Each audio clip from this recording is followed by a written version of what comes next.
Hello guys, welcome back to our channel. If you have multiple lines on your Cricket Wireless account and want to remove just one line without affecting the others, the process is usually easier than many people expect. Sometimes people no longer need an extra number, while other times a family member switches and one line simply needs to come off the account.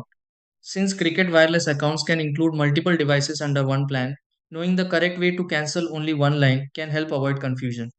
The good part is that with a few simple steps, managing your Cricket Wireless account becomes much smoother.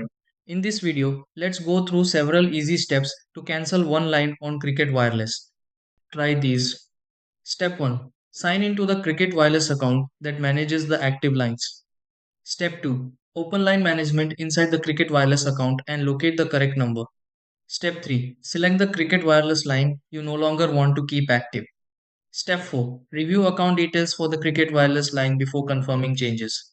Step 5. Follow the cancellation process connected to the Cricket Wireless account carefully. Step 6. Recheck the Cricket Wireless account and confirm the selected line no longer appears active.